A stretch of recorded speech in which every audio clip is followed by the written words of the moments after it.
नमस्कार। प्राइम न्यूजमा स्वागत छ। म संगीता कटुवाल। म दिपेश घिमिरे। सुरु गरौं आजका हेडलाइन्सबाट। विधा धेरै भएको प्रधानमन्त्री प्रचण्डको आफ्नै अभिव्यक्ति विपरीत सरकारले दियो जनयुद्ध दिवसमा सार्वजनिक विधा। कांग्रेसको आपत्ति, प्रशासनविदले गरे आलोचना। रविको सांसद पद खारेजीपछि रिक्त चितवन 2 मा वैशाख 10 मा उपनिर्वाचन तय। भोलिदेखि चैत 16 गतेसम्म मतदाता नामावली अद्यावधिक गरिने। अर्थतन्त्रमा समस्या कायमै, चालु आर्थिक वर्षको बजेट कटौती 2.5 खर्बले घटाइयो। आर्थिक वृद्धि दर 8% नपुग्ने, राजस्व सङ्कलन पनि खराब स्थितिमा। टर्की र सिरियामा गएको भूकम्पले भत्किएका भवन निर्माण गर्ने ठेकेदारहरू कारबाहीमा। भूकम्प प्रतिरोधी भनेका भवन नै भत्किएपछि ठूलो जनधनको क्षति। र अखिल नेपाल फुटबल संघ एन्फाद्वारा मैत्रीपूर्ण खेल खेल्न भारत जाने महिला फुटबल टोलीको विदाई।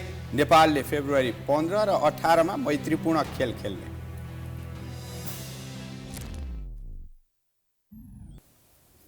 अब प्राइम न्यूज विस्तारमा। नेकपा माओवादी केन्द्रले सुरु गरेको जनयुद्ध फागुन 1 गते 27 वर्ष र शान्ति सम्झौता मार्फत जनयुद्धलाई विसर्जन गरेको 16 वर्ष पुग्दैछ। संविधानमा समेत जनयुद्ध शब्द राख्न नसकेको माओवादीले आफ्नो नेतृत्वमा केन्द्रदेखि केही प्रदेश सरकार गठन भएको बेला जनयुद्ध दिवस मनाउन सार्वजनिक विदा नै दिएको छ। सरकारको यस निर्णयको चौतर्फी आलोचना भएको छ।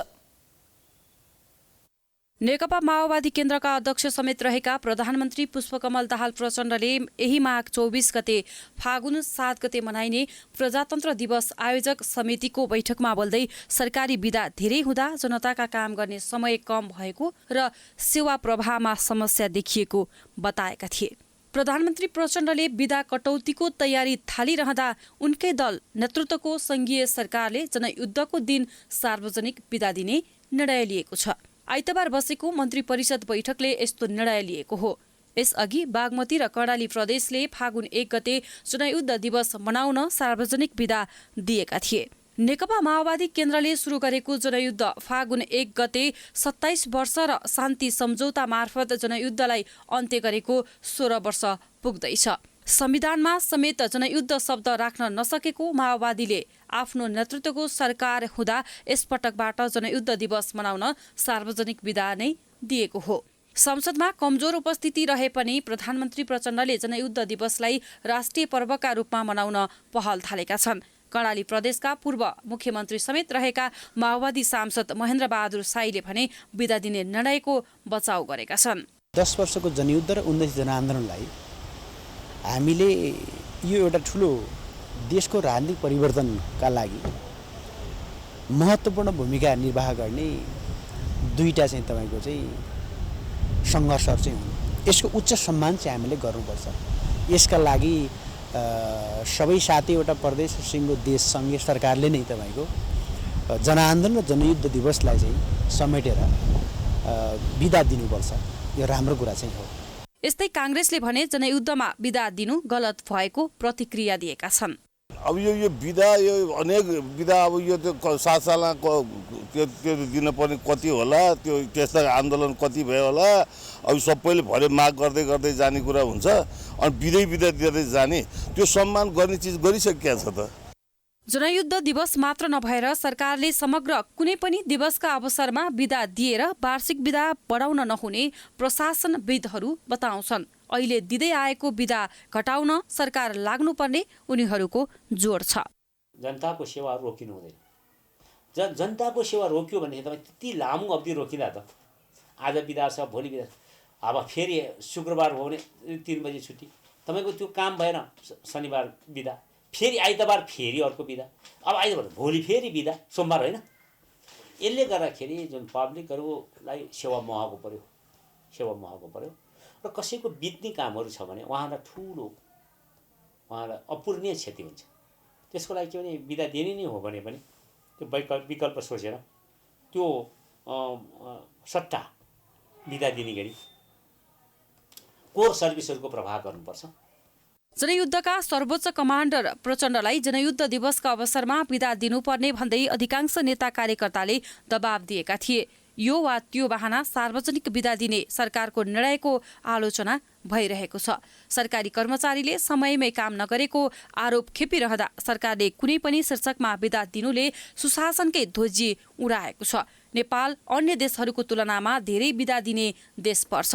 अहिले पनि भइरहेका बिदालाई कटौती गरेर आवश्यकताका आधारमा मात्रै बिदा दिने निर्णय गर्न सके प्रधानमन्त्री प्रचण्डले गरेको सुशासनको प्रतिबद्धता पूरा हुने थियो कि? निर्वाचन आयोगले चितवन क्षेत्र नम्बर 2 मा वैशाख 10 गते उपनिर्वाचन गर्ने निर्णय गरेको छ। आइतबार बसेको निर्वाचन आयोगको बैठकले प्रतिनिधि सभा सदस्य निर्वाचन ऐन 2074 को दफा 68 बमोजिम 2080 साल वैशाख 10 गते आइतबार चितवन क्षेत्र नम्बर 2 मा प्रतिनिधि सभा सदस्यका लागि उपनिर्वाचन गर्ने निर्णय गरेको हो। यसअघि मङ्सिर 4 मा भएको निर्वाचनमा सो क्षेत्रबाट राष्ट्रिय स्वतन्त्र पार्टीका सभापति रवि लामिछाने निर्वाचित भएका थिए। नेपाली काङ्ग्रेसका उमेश श्रेष्ठ दोस्रो र एमालेका कृष्ण भक्त पोखरेल तेस्रो भएका थिए। तर नागरिकता सम्बन्धी मुद्दामा अदालतको फैसलाबाट उनी पदमुक्त भएपछि आयोगले रिक्त रहेको पदमा उपनिर्वाचनको मिति तोकेको हो। आयोगले त्यसका लागि फागुन 1 गतेदेखि चैत 16 गतेसम्म मतदाता नावली अद्यावधिक कार्यक्रम सञ्चालन गर्नेछ भने चैत 20 गते मनोनयन दर्ता गर्ने कार्यतालिका तोकिएको छ। नेपालको संविधानको धारा 84 को उपधारा 7 मा प्रतिनिधि सभाको कार्यकाल 6 महिनाभन्दा बढी बाँकी छँदै कुनै सदस्यको स्थान रिक्त भएमा त्यस्तो स्थानमा जुन निर्वाचन प्रणालीबाट पूर्ति भएको थियो सोही प्रक्रियाद्वारा पूर्ति गरिनेछ भन्ने व्यवस्था गरिएको छ। अर्थमन्त्री विष्णु पौडेलले चालु आर्थिक वर्षका लागि प्रस्तुत भएको महत्त्वाकांक्षी बजेटको आकार घटाइदिएका छन्। उनले बजेटको मध्यावधि समीक्षामा तत्कालीन अर्थमन्त्री जनार्दन शर्माले राजस्वको महत्त्वाकांक्षी स्रोत राखेर जम्बो बजेट ल्याएको आरोप लगाउँदै कैँची लगाएका हुन्। सरकारले चालु आर्थिक वर्षको बजेटको आकार घटाएको छ। अर्धवार्षिक बजेट समीक्षा मार्फत अर्थ मन्त्रालयले बजेटको आकार 2 खर्ब 44 अर्ब रुपियाँले घटाएको हो। गत जेठ 15 गते सरकारले 17 खर्ब 93 अर्ब 83 करोड रुपियाँको बजेट ल्याएको थियो। आइतबार प्रतिनिधि सभा बैठकमा उप प्रधानमन्त्री तथा अर्थमन्त्री विष्णु पौडेलले बजेटको आकार घटाउँदै चालु आर्थिक वर्षको बजेटको आकार 15 खर्ब 49 अर्ब 59 करोड बनाइएको जानकारी दिए। त्यस्तै चालु खर्च 11 खर्ब 83 अर्ब 23 करोडबाट 10 खर्ब 21 अर्ब 92 करोड र पुँजीगततर्फ 3 खर्ब 80 अर्ब 38 करोडबाट 3 खर्ब 13 अर्ब 85 करोड रुपियाँमा झारिएको छ। त्यस्तै वित्तीय व्यवस्थापनमा 2 खर्ब 14 करोड मात्र छुट्याइएको छ। मन्त्रालयले राजस्व सङ्कलनको लक्ष्य पनि घटाएको छ। 14 खर्ब 3 अर्ब 14 करोड रुपियाँ सङ्कलनको लक्ष्य राखिएकोमा त्यसलाई घटाएर 12 खर्ब 44 अर्ब 75 करोड सङ्कलन हुने अनुमान गरिएको छ। व्यवस्थापनको दबाव र अर्कोतर्फ लामो समयदेखि सकारात्मक वृद्धि दर हासिल हुँदै आएको राजस्व सङ्कलनको वृद्धि दर नकारात्मक हुँदा सरकारी वित्त व्यवस्थापनमा दोहोरो चुनौती थपिएको छ। नेपाल सरकार मन्त्री परिषदको पहिलो बैठकको नीतिगत निर्णयको मर्म बमोजिम अर्थ मन्त्रालयले खर्च कटौती र मितव्ययता कायम गर्ने प्रयास गरेको छ।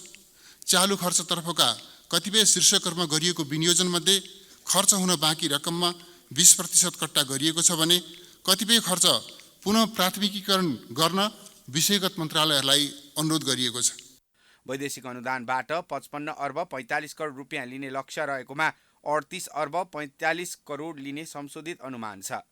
वैदेशिक ऋणबाट 2 खर्ब 42 अर्ब 26 करोड जुटाउने लक्ष्य रहेकोमा 1 खर्ब 70 अर्ब 53 करोड मात्र जुटाउने संशोधित अनुमान छ।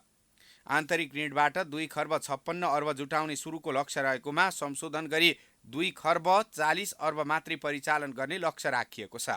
अर्थमन्त्री पौडेलले चालु आर्थिक वर्षमा राखिएको 8% को आर्थिक वृद्धि दरको लक्ष्य हासिल नहुने स्पष्ट पारेका छन्। अर्थमन्त्री पौडेलले पछिल्लो समय विदेशी मुद्राको सञ्चितमा सुधार आएको दावी गरे।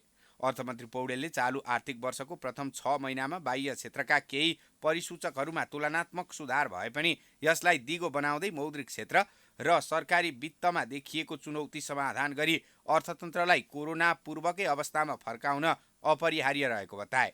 राजस्व र व्ययको संशोधित अनुमान गर्दा चालु आर्थिक वर्षको बाँकी अवधिमा आर्थिक गतिविधि विस्तार हुँदै जाने र राजस्व सङ्कलनमा क्रमशः सुधार हुने अपेक्षा गरिएको उनको भनाइ छ।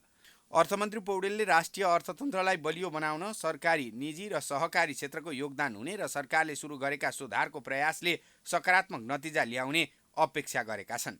अर्थतन्त्रमा देखिएका कसिला नीतिले नेपालको आर्थिक नीतिमा चुनौती थपिएको अर्थमन्त्री पौडेलले बताए। आयात नियमनको असर र आपूर्तिमा आएको सुस्तताका कारण राजस्व सङ्कलनमा दबाव परि देशको अर्थतन्त्र चरम दबावमा रहेको उनले खुलाए। राजस्व प्रणालीले अनिवार्य दायित्वमा छुट्याएको रकम समेत नपुग भएको उनले खुलाए। माओवादी केन्द्रका अध्यक्ष पुष्पकमल दाहालले पुस 26 गते जब नेपाली काङ्ग्रेसको पनि विश्वासको मत पाए त्यही दिनदेखि नेकपा एमाले अध्यक्ष केपी शर्मा ओली र प्रचण्ड बीच अविश्वास झाँगिएको छ। यस बीचमा प्रचण्डलाई कठपुतली जस्तै बनाउने ओलीको चाहनामा काङ्ग्रेसको विश्वासको मतले ब्रेक लगाइदिएको छ। लगातारका भेटघाटले पनि ओली प्रचण्ड बीचको अविश्वास घट्नुको सट्टा झन झन बढ्दैछ। आफूले नेतृत्व गरेको 7 दलका 7 थरी कुरा मिलाएर हिँड्न प्रचण्डलाई फलामको चिउरा चपाउनु सरह हुन थालेको बेला सत्ताको अर्को घटक एमाले अध्यक्ष ओलीको दबाव प्रचण्डलाई थेगी नसक्नु भएको माओवादी नेताहरूको भनाइ छ। दोहोरो नागरिकता विवादमा परेर संसद पद गुमाएका राष्ट्रिय स्वतन्त्र पार्टीका अध्यक्ष रवि लामिछानेलाई पुनः गृहमन्त्री बनाउनु पर्ने, पुस 10 गते आफूले प्रधानमन्त्री बनाएकाले राष्ट्रपतिमा आफ्नो उम्मेदवारलाई सहयोग गर्न वातावरण बनाउनु पर्ने लगायतका कुरा राखेर एमाले अध्यक्ष ओलीले प्रधानमन्त्री प्रचण्डलाई दबाब दिइरहेका छन्। ओलीको दबाब ठेगी नसक्नु भएको माओवादीको ठम्याइ छ। बाँधिएर बस्ने नेचरमा अहिले चाहिँ त्यो सोचमा चाहिँ नि अहिले पुष्पकमल दाहाल प्रचण्डजी हुनुहुन्न होइन। कार्यकारी भूमिका हो, आफ्नो अधिकार उहाँले प्रयोग गर्दै जानुहुन्छ। कहाँ सहन सकिन्छ? त्यो त हुँदै त्यो त सरकारको अधिकार, प्रधानमन्त्रीको अधिकारको कुरा हो नि त कुरा त होइन। प्रधानमन्त्रीको कुरा चाहिँ उहाँले सोच विचार गरेको कुरा हो। यसरी चाहिँ नि एउटा बुख्यासाको रूपमा त कसरी रहन सकिन्छ? संसद विघटन गर्न हुँदैन भन्ने चाहिँ खालका सोच र चिन्तन बोकेका पात्रलाई चाहिँ नि हामीले चाहिँ अगाडि सारौँ भन्ने चाहिँ कुराको चाहिँ नि छलफल भएको छ। यो संविधानको रक्षा गर्ने ग्यारेन्टी बोकेको चिन्तन बोकेको व्यक्ति मात्रै राष्ट्रपतिको उम्मेदवार बन्न सक्छ भन्ने कुरा हाम्रो चाहिँ क्लियर कुरा छ। भावी राष्ट्रपतिको विषयलाई लिएर एमाले अध्यक्ष ओली र प्रधानमन्त्री प्रचण्ड बीचको सम्बन्ध औपचारिकतामा मात्र सीमित रहेको बताउन थालिएको छ। विगतमा आफूले संसद विघटन गरेको असफल प्रयास उचित भएको र फेरि पनि प्रधानमन्त्रीले संसद विघटन गर्न सक्ने ओली अभिव्यक्तिले माओवादी अध्यक्ष प्रचण्ड सशङ्कित बनेका छन्, जसका कारण राष्ट्रपतिमा एमाले उम्मेदवारलाई सहयोग गरे भविष्यमा धोका पाउने आशंकाले माओवादीले एमाले उम्मेदवारलाई सहयोग नगर्ने सम्भावना बढेको छ। तर एमाले नेताहरूले पुस 10 गते प्रचण्ड प्रधानमन्त्री बन्दा भएको सहमति अनुसार राष्ट्रपतिमा एमाले उम्मेदवारलाई सहयोग गर्नुको विकल्प माओवादीसँग नभएको बताउँछन्। राष्ट्रपतिको निर्वाचनमा जसरी मत विभाजन गर्ने कोसिस हुँदैछ, अनावश्यक बहसहरू मिडियामा ल्याउने कोसिस हुँदैछ, अन्तर्राष्ट्रिय शक्तिहरूलाई तान्ने कोसिस हुँदैछ, यो दुर्भाग्यपूर्ण कुरा हो। पौष 10 गते भएको सहमतिकै जगमा आज प्रचण्ड कामको क्याबिनेट बनेको छ, मन्त्री परिषद बनेको छ। अन्यथा सम्पूर्ण ठाउँमा पौष 10 गतेको सहमति अनुसार बन्द हुने, राष्ट्रपति त्यो सहमति अनुसार बन्द नहुने के हुन्छ त्यसो? एमाले अध्यक्ष ओलीको दबाव तथा पेलानमा परेका प्रचण्डले राष्ट्रपतिमा काङ्ग्रेस उम्मेदवारलाई सहयोग गर्ने आधारहरू खडा हुँदै गएका छन्। यस बारेमा प्रधानमन्त्री प्रचण्ड र काङ्ग्रेस सभापति देउबाबीच छलफल भएको छ। काङ्ग्रेस सहमहामन्त्री बद्री पाण्डेले राष्ट्रपतिमा काङ्ग्रेस उम्मेदवारलाई जिताउन माओवादी सकारात्मक भएको बताएका छन्। माओवादीको अभिव्यक्ति नकारात्मक हामीले देखिरहेका छैनौँ। प्रधानमन्त्री निरीह नहुनुहोस्, प्रधानमन्त्री कसैको कठपुतली हुनुपर्ने स्थिति नआओस्, जनादेश छ, जनादेशका साथ काम गर्नुहोस् भन्ने हिसाबले हामीले प्रधानमन्त्रीलाई विश्वासको मत दिएका छौँ। तर विश्वासको मत प्राप्त गरेका प्रधानमन्त्रीले जुन राष्ट्रिय सहमतिको कुरा गरिरहनु भएको छ र काङ्ग्रेसका प्रति पनि प्रतिपक्षका प्रति पनि जुन सकारात्मक धारणा राख्नुभएको छ, सद्भाव राख्नुभएको छ, त्यसले गर्दा माओवादीको समर्थन त लिन्छौँ भन्ने नै छ हामीलाई।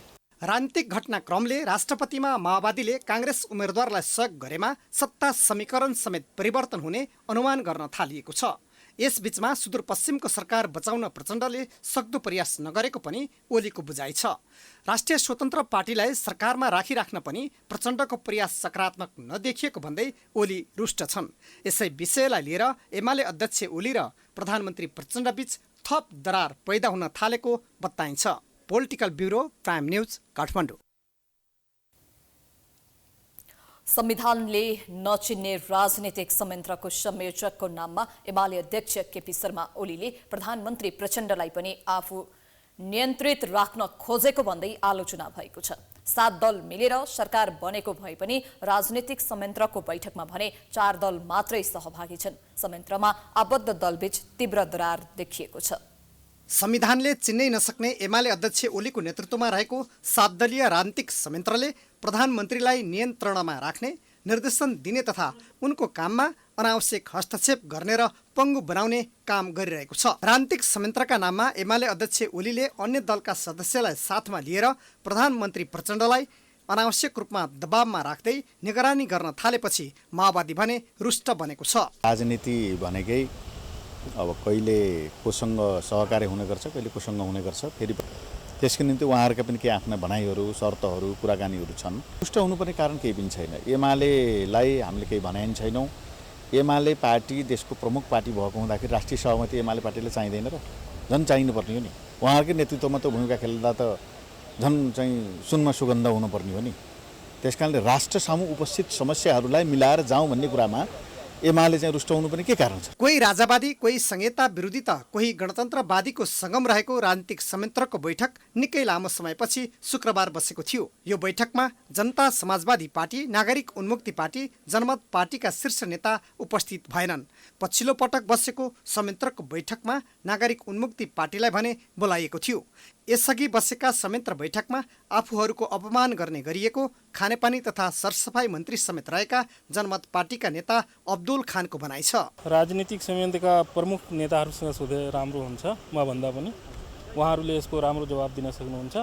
खास गरी उहाँहरूले यो कुरामा विभेद नै गरिराख्नु भएको छ, किनभने हामी लगायत अन्य साना दलहरूलाई बाइपास गर्ने यस्तो नीति लिएर उहाँहरूले यो राजनीतिक संयन्त्रमा, उच्च संयन्त्रमा चाहिँ बोलाउन छाड्नु भएको छ। सरकार सञ्चालन गर्न सघाउन भन्दै गठन गरिएको संयन्त्र मार्फत प्रधानमन्त्री प्रचण्डलाई ओलीले हस्तक्षेपकारी भूमिका खेलिरहेका छन्। एकातिर राप्रपाका अध्यक्ष एवं ऊर्जा मन्त्री राजेन्द्र लिङ्गदेन र अर्कोतिर दोहोरो नागरिकता लिएको आरोपमा सांसद पद समेत खारेज भएका राष्ट्रिय स्वतन्त्र पार्टीका अध्यक्ष रवि लामिछानेलाई दायाँ र बायाँमा राखेर ओलीले प्रधानमन्त्रीलाई निर्देशन दिने गरेका छन्, जसका कारण कार्यकारी प्रधानमन्त्रीलाई नै चुनौती दिने गरी हस्तक्षेपकारी भूमिका ओलीले निर्वाह गरिरहेका छन्। उनको भूमिकाप्रति माओवादी मात्र होइन, प्रचण्डलाई प्रधानमन्त्री नियुक्त गर्दा हस्ताक्षर गरेका जसपा, नागरिक उन्मुक्ति पार्टी र सरकारमा सामेल भएको जनमत पार्टी समेत रुष्ट बनेको छ। सरकार सञ्चालन गर्न सघाउने नाउँमा कार्यकारी प्रधानमन्त्रीलाई नियन्त्रण, निर्देशन तथा उनको काममा अनावश्यक हस्तक्षेप गर्ने सम्मको भूमिका राख्ने संयन्त्रलाई संविधानले भने चिन्दैन। सरकारलाई समर्थन गरेको भए पनि जसपा सरकारमा सामेल छैन। नागरिक उन्मुक्ति पार्टी पनि असन्तुष्ट छ भने राम्रो मन्त्रालय नदिएको भन्दै जनमत पार्टी पनि रुष्ट बनेको छ। यस्तो अवस्थामा प्रधानमन्त्री राजनीतिक संयन्त्रका नाममा थप चेपुवामा परेका छन्। प्राइम न्यूज जारी छ, हामी ब्रेकपछि आउँछौँ।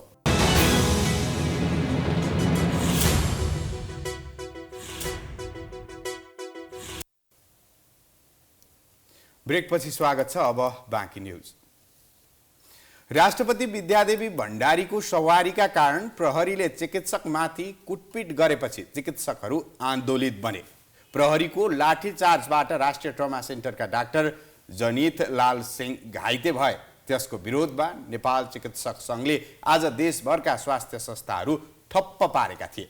अन्ततः सरकार र सङ्घबीच सहमति भएसँगै सेवाहरू पुनः सुचारू भए पनि बिरामीहरूले भने शास्ति भोग्नु परेको छ।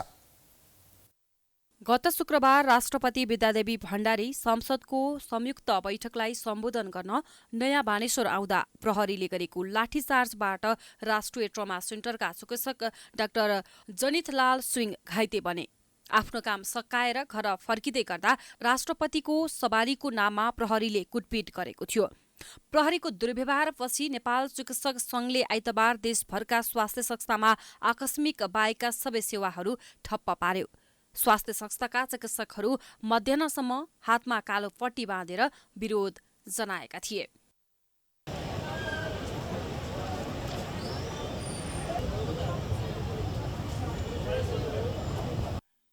चिकित्सकहरूले भिभिआइपीको सुरक्षाका नाममा प्रहरीले स्वास्थ्य सेवा जस्तो संवेदनशील क्षेत्रमा कार्यरत चिकित्सकलाई आक्रमण गरी गम्भीर घाइते बनाउनु र स्वास्थ्य सेवा लिन आइरहेका हजारौं बिरामीलाई समेत अस्पताल पुग्न नदिएर अलपत्र पार्ने अवस्था सृजना गरेको प्रति असन्तुष्टि समेत व्यक्त गरेका थिए।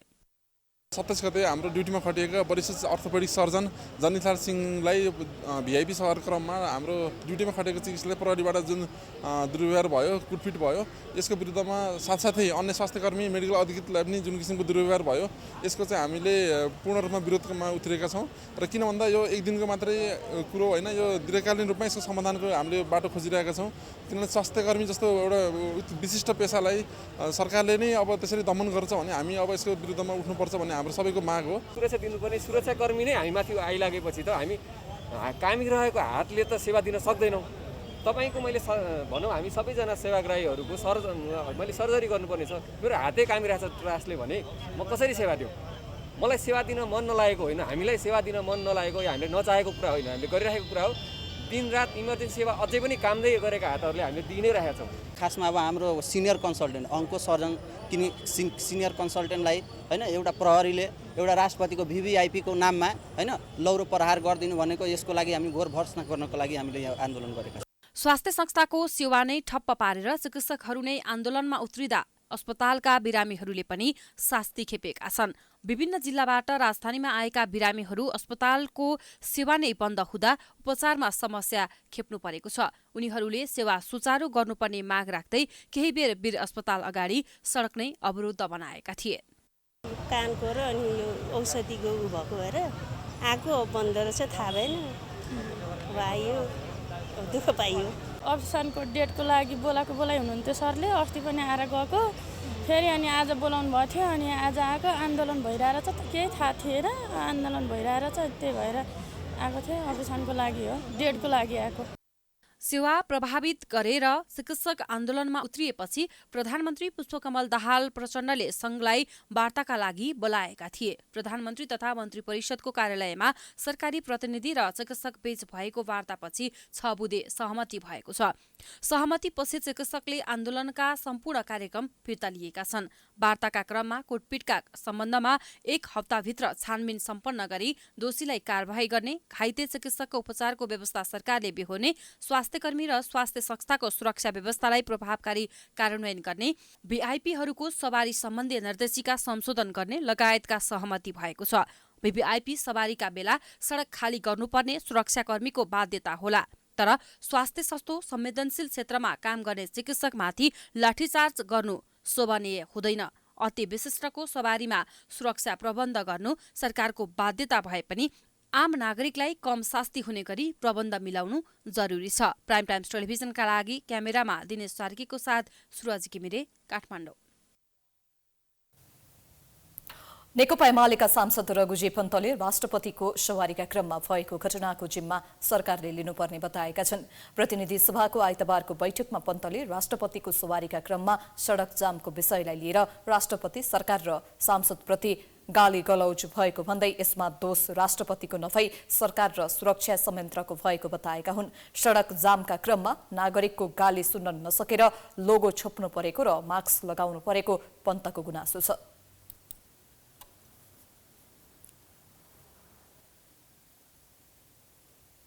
एम्बुलेन्समा कस्तो बिरामी थिए मलाई थाहा भएन, अलि सिरियस बिरामी थिए भने त ज्यानै जान सक्छ। थुप्रै मान्छेले गाली गरिरहेको थिए, मैले लोगो छोप्नु पर्यो, म चढेको बाइकलाई अगाडि बढाऊ भनेर मुखमा मास्क लगाउनु पर्यो, किनभने त्यहाँ सांसदलाई पनि गाली गर्न थाले।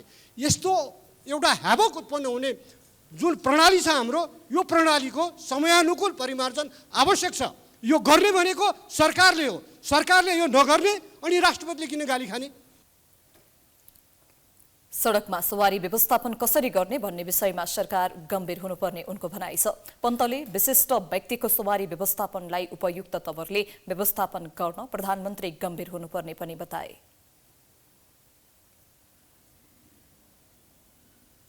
रौतहटको वृन्दावन नगरपालिकामा भ्रष्टाचार मौलाएको भन्दै स्थानीय तथा विपक्षी दलका स्थानीय नेताहरू आन्दोलित बनेका छन्। नगर प्रमुख र प्रमुख प्रशासकीय अधिकृतको मिलेमतोमा नगरपालिका भ्रष्टाचारको अखडा बन्दै गएको स्थानीयको आरोप छ।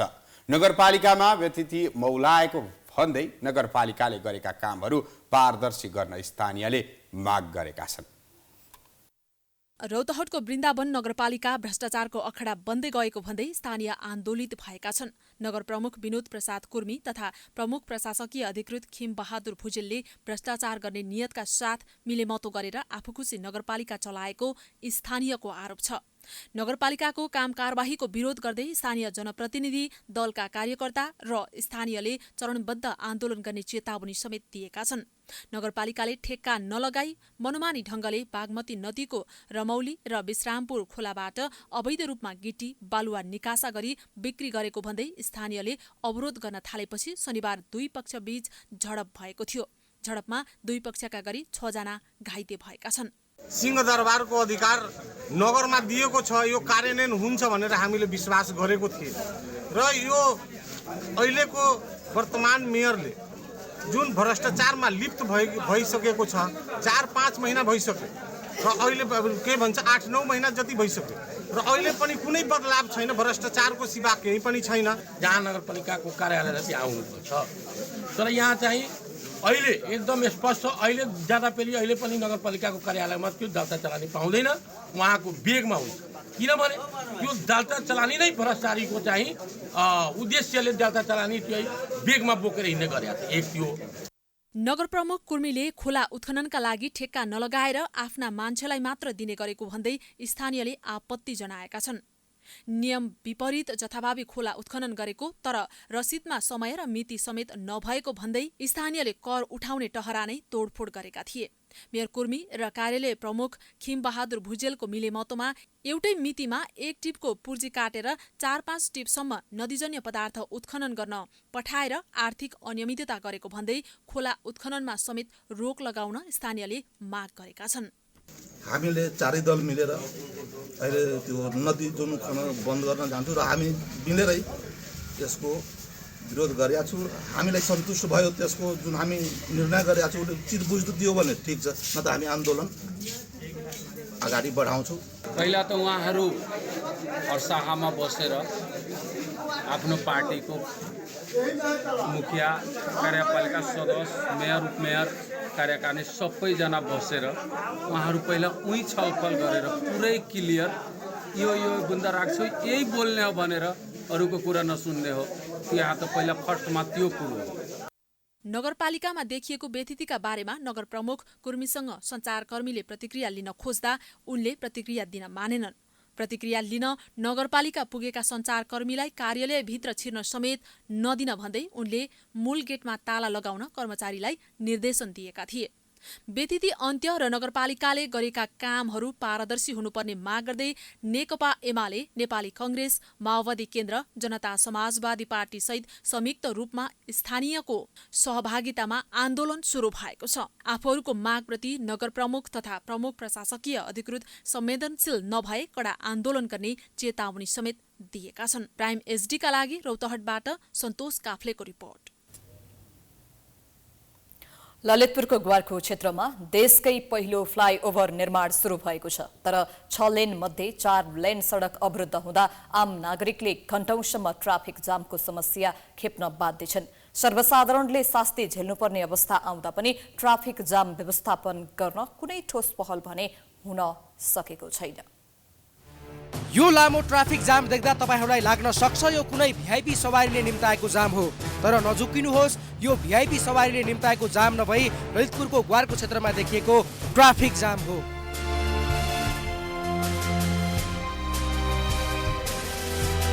नेपालमै पहिलो पटक ट्राफिक जामको समस्यालाई समाधान गर्नको लागि ललितपुरको ग्वारकोमा फ्लाइओभर बन्ने भएपछि सबैको मनमा खुसी भाव आयो। सबैले सोचे अब ट्राफिक जामको समस्यालाई समाधान गर्न सक्ने बाटोहरू खुल्न थाले, हामीले ट्राफिक जामको समस्या खेप्नु पर्दैन। तर अहिले ललितपुरको यो ग्वारकोमा फ्लाइओभर बनाउनको लागि काम सुरु भइसकेको छ, तर यहाँ वैकल्पिक बाटो नहुँदा आम नागरिकले लामो जामको समस्या खेपिरहनु परेको छ। मेरो यहाँ दृश्यमा देख्न सक्नुहुन्छ लामो ट्राफिक जाम छ। आम नागरिकले घण्टौं घण्टा समय निकै धेरै समय जाममा बिताइरहेका छन् र शास्ति पाइरहेका छन्। तर यति धेरै जाम हुँदा पनि ट्राफिक प्रहरी लगायतका सरकारवाला निकायले यो जामको समस्यालाई समाधान गर्नको लागि वैकल्पिक मार्ग खोज्न सकिरहेका छैनन्, जसका कारण आम नागरिक समस्याको चपेटामा परिरहेका छन्। ललितपुरको ग्वारकुमा नेपालकै पहिलो फ्लाइओभर निर्माण थालनी भएपछि धेरैले ट्राफिक जामको समस्या समाधानमा टेवा पुग्ने अपेक्षा गरेका छन्। कुल 17 करोड 68 लाख रुपियाँ लागत अनुमानमा निर्माण हुन गइरहेको 490 मिटर लम्बाइको फ्लाइओभर निर्माणका लागि काम थालनी गरिसकिएको छ। तर 6 लेन रहेको ग्वारको सडकमा 4 लेन अवरुद्ध छन्। बाँकी 2 लेन सडकमा मात्र सवारी साधन आवत जावत पुर्याउँदा ट्राफिक जाम अत्याधिक बढेको छ।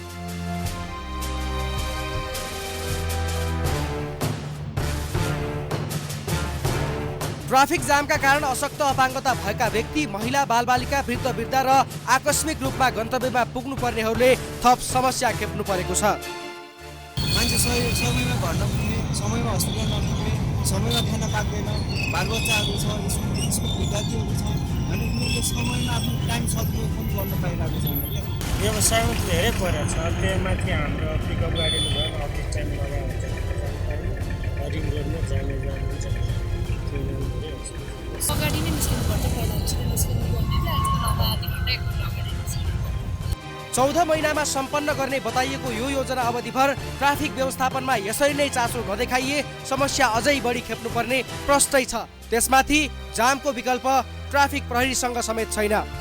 ग्वारको क्षेत्रमा आवत जावत गर्दा अन्य बाटोको प्रयोग गर्न ट्राफिक प्रहरीकै सुझाव छ। त्यहाँ वैकल्पिक बाटोहरू पनि छैन। रिङ रोडमा चल्ने सवारी साधनलाई वैकल्पिक बाटोबाट पनि पठाउन सकिने अवस्था छैन। वैकल्पिक चाहिँ अन्य बाटोहरू सकेसम्म अन्य बाटो प्रयोग गर्नलाई सूचना चाहिँ जारी भएको छ। केही समयपछि सबैले अहिले धेरैको जानकारीमा नआइसकेको हुनाले पनि मान्छे त्यो बाटो अभोइड गर्न सकेका छैनन्। त्यस्तै जाम व्यवस्थापनमा सडक विभागले पनि ठोस पहल गर्न सकेको छैन। ट्राफिक प्रहरीसँग समन्वय गर्दै काम गरेको विभागले जनाएको छ। ट्राफिक कसरी चलाउने भन्ने त खास गरी ट्राफिक प्रहरीले गर्ने कुरा हो होइन। हामीले उहाँहरूलाई यो सडकमा यसरी निर्माण गर्न लागेको हुनाले यहाँ डिस्टर्ब हुन्छ भनेर पहिलादेखि नियमित हामी सम्पर्कमा छौँ। हामीले चाहिँ डिस्टर्ब हुने एरिया पनि दिएका छौँ। अब त्यहाँ भएको ट्राफिकलाई कसरी पास गर्ने होइन, लेफ्ट र राइट लेनबाट। जस्तो अहिले सर्भिस लेनबाट पास गर्नु पऱ्यो, त्यसपछि अब ठुला बसहरू सर्भिस लेनमा पठाउने र साना मोटरसाइकलहरू खासले जो बिल्डिङसँग जोडिएको अर्को बिल्डिङ लेनबाट पठाउने भन्ने चाहिँ तयारी उहाँको छ भन्ने सुनेका छौँ। फ्लाइओभर निर्माण अवधिभर उक्त चोकमा ट्राफिक व्यवस्थापन गर्न उपत्यका ट्राफिक प्रहरी कार्यालयले वैकल्पिक डाइभर्सनको व्यवस्था गरेको छ, तर त्यसको पनि उचित प्रभाव परेको छैन। ठेक्का प्राप्त आरसी समानान्तर र रिलिगेरे कम्पनीले मङ्सिर 23बाट निर्माण सुरु गर्ने भनिएपछि नक्सा केही संशोधन गरिएका कारण माघ अन्तिम साताबाट मात्र काम सुरु भएको हो। अन्तर्राष्ट्रिय मापदण्ड अनुसार फ्लाइओभरको उचाइ 6 मिटर रहने बताइएको छ। फ्लाइओभर निर्माण भएपछि ट्राफिक जामको समस्या पक्कै कम होला, तर निर्माण अवधिभर निम्तिन सक्ने समस्या समाधानका लागि पूर्व तयारी नभएको भने स्पष्ट देखिन्छ। फ्लाइओभर वा कुनै पनि विकास निर्माणका काम हुनु हुँदैन भन्ने हाम्रो ध्येय कदापि होइन, तर विकास निर्माणको काम गर्दै गर्दा आउन सक्ने समस्याको समाधानका लागि पूर्व अनुसन्धान गर्नुपर्छ र समाधानका लागि काम पक्कै पनि गर्नुपर्छ। अहिले ग्वारकुमा फ्लाइओभर बनाउँदै गर्दा यो संरचना भत्काउँदै गर्दा आम नागरिकले लामो समय जाम खेपिरहनु परेको छ र जामका कारणले विभिन्न समस्याहरू खेपिरहनु परेको छ। यो समस्या समाधानका लागि सरकारवाला निकायको ध्यान केन्द्रित हुन सकोस्। क्यामेरामा अर्जुन भण्डारीका साथमा सुष्मन विश्वकर्मा, प्राइम टेलिभिजन, ग्वारको, ललितपुर। नेपाल विद्युत प्राधिकरण अन्तर्गत गोटा गन्तीमा काम गर्दै आएका मिटर रिडर मजदुरहरूले ज्यालादारी नियुक्ति पत्र उपलब्ध गराउनु पर्ने भन्दै केन्द्रीय कार्यालयमा धरना दिएका छन्। समान श्रममा आधारित ज्याला पद्धतिको विकास गर्नुपर्ने र ज्यालादारी नियुक्ति पत्र उपलब्ध गर्नुपर्ने भन्दै गोटागन्ती मिटर रिडर सङ्घर्ष समितिले काठमाडौँको रत्नपार्क स्थित केन्द्रीय कार्यालयमा धरना दिएका हुन्। प्राधिकरणले गोटागन्तीका मजदुरहरूलाई ज्यालादारीमा कायम नगरेको र प्राधिकरणले सेवा सुविधाबाट वञ्चित गरेको उनीहरूको आरोप छ। उनीहरूले लामो समयदेखि नै मिटर रिडरको काम गर्दै आएको भए पनि कुनै सेवा नपाएको गुनासो गरेका छन्। नेपालमै भएका श्रमिकहरूलाई चाहिँ व्यवस्थापन नगर्ने र अन्तर्राष्ट्रिय फोरमहरूमा चाहिँ गएर यसो गर्छौँ उसो गर्छौँ व्यवस्थापन गर्नुपर्छ, श्रमिकहरूले हक अधिकार पाउनुपर्छ भन्नु चाहिँ अलिकति नाजायज हुन्छ। किनभने एउटा विधि पद्धति र प्रक्रियामा चलेको ठाउँमा है अब हामी तल्ला लेभलका मान्छेहरूले चाहिँ नि खम्बाकै रूपमा है यो प्राधिकरणलाई हामीले हुर्काएको। आज यो प्राधिकरण हाम्रो कारणले विकास भएको। उनीहरूले गोटा नियुक्ति र बर्खास्त प्रक्रिया बन्द गर्नुपर्ने, सार्वजनिक बिदा बाहेक वर्षमा 12 दिनसम्म भइपरि आउने बिदा र 60 दिन सुत्केरी बिदा दिनुपर्ने माग पनि राखेका छन्।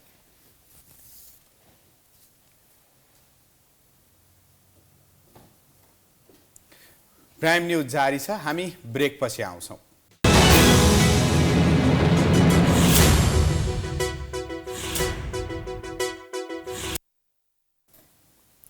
ब्रेक पछि पुनः स्वागत छ। अब बिजनेस न्यूज।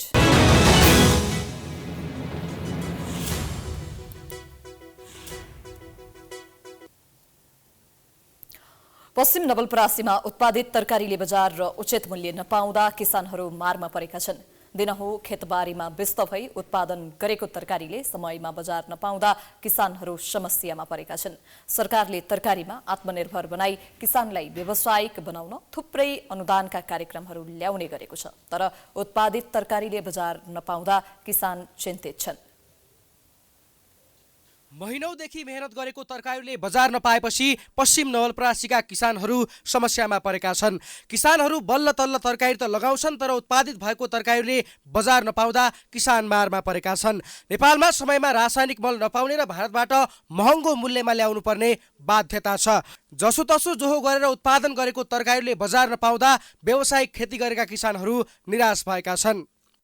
इंडिया से आवत खादी ते घाटे लगता, अब वहाँ से महंगा बॉर्डर पर आवत नहीं है, देते नहीं बाटे ते मन कहाँ से फायदा होई। मेहनत खाली होता, भर्ती लगाता, फायदा होते नहीं है। किसानहरूले पछिल्लो समय लगाएको बन्दा र काउरीले बजार मूल्य नपाउँदा घाटा सहनु परेको छ। उत्पादित तरकारी स्थानीय परासी, बर्दघाट, सुनौल लगायतका बजारमा किलोको 10 देखि 15 रुपैयाँमा बेच्न तयार हुँदा समेत बिक्री नभएको किसानको गुनासो छ। अहिले घाटा लागिरहेछ, 10 रुपियाँ 15 रुपियाँ बिकिरहेछ। जति बिक्छ त्यस्तै कमाइ हुन्छ, अनुमान लगाउन मिल्छ। कहिले 50 कहिले 25 त्यस्तै हुन्छ। अहिले त 500 रुपियाँ किलो बिकिरहेको छ बन्दा। घाटा भयो भने बजारै नपाउने भने घाटा त भइहाल्छ न। कहिले काहीँ भाव मिल्यो भने केजीमा पर्यो भने आम्दानी हुन्छ। वर्षमा त कति भन्ने। तरकारी खेतीबाट दैनिक गुजारा चलाउँदै आएका किसानहरू उत्पादन भएको तरकारीले मूल्य नपाउँदा व्यवसायबाट समेत पलायन हुने जोखिम बढेको छ। सरकारले किसानहरूका लागि भन्दै विभिन्न अनुदानका योजनाहरू ल्याउने गरेको छ, तर सरकारको अनुदान वास्तविक किसानहरू भन्दा पहुँचवाला किसानहरूले मात्र कब्जा गर्ने गरेका छन्। त्यस्तै भारतबाट आउने सस्तो तरकारीका कारण पनि नेपालमा उत्पादित तरकारीले बजार मूल्य पाउन सकेको छैन। केही दिन पहिले तरकारीले बजार नपाएको भन्दै चितवनका किसानहरूले सडकमै तरकारी फाली विरोध जनाएका थिए। व्यावसायिक तरकारी खेतीमा लागेका किसानलाई प्रोत्साहन गर्न सरकारले विशेष योजना बनाई उत्पादित तरकारीको बजारीकरणमा ध्यान दिन आवश्यक देखिन्छ। प्राइम एचडीका लागि पश्चिम नवलपरासीबाट रमेश कुमार भुसालको रिपोर्ट। अब स्पोर्ट्स न्यूज।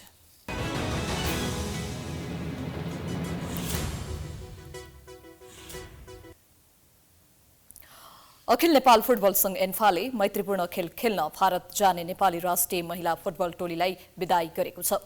ललितपुरको 7 बाटोमा राखेपा सदस्य सचिव टङ्कलाल घिसिङ, एन्फा महासचिव किरण राई लगायतले राष्ट्रिय महिला फुटबल टोलीलाई विदाई गरेका हुन्।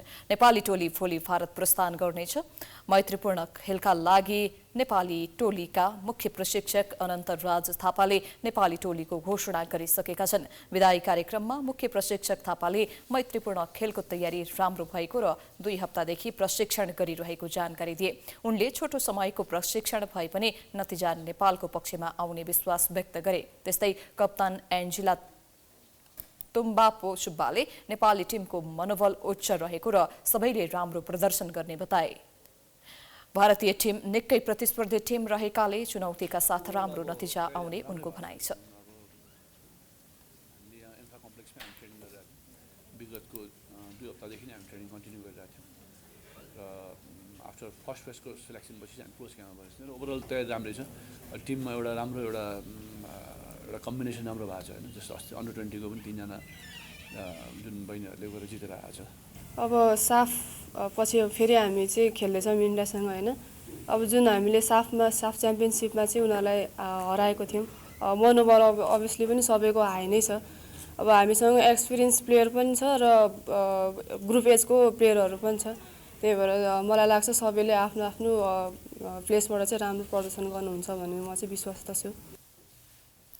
नेपाली टोलीले भारतसँग चेन्नईमा फेब्रुअरी 15 र 18 मा मैत्रीपूर्ण खेल खेल्नेछ।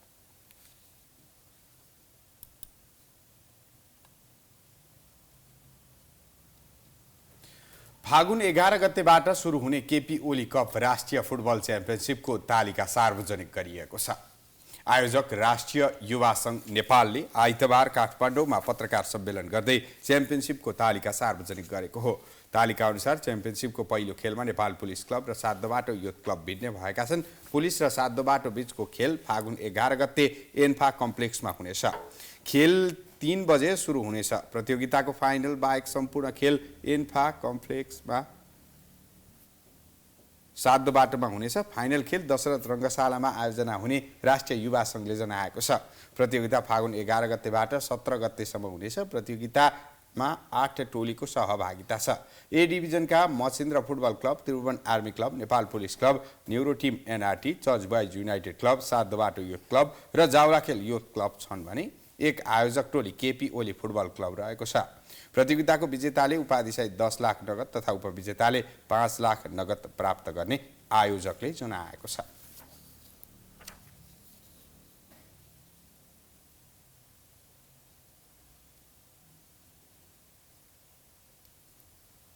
हामी प्राइम न्यूजको अन्त्यमा आइपुगेका छौं। जाँदा जाँदै हेडलाइन्स पुनः एकपटक।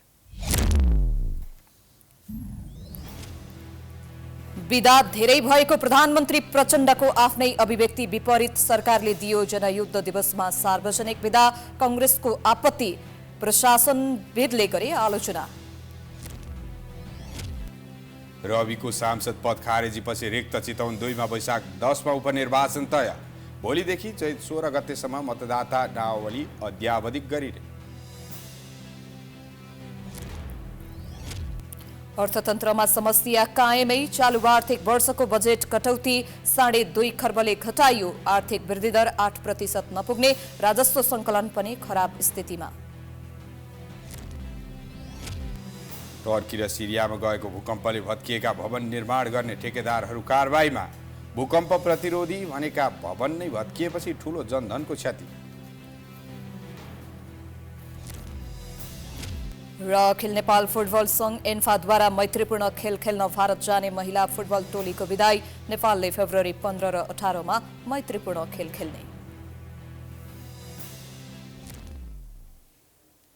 प्राइम न्यूज अहिलेलाई सकियो। यसपछिको प्रस्तुति जनता जान्न चाहन्छन् ऋषि धमलाको साथमा। हेर्दै गर्नुहोला प्राइम टेलिभिजन। नमस्कार।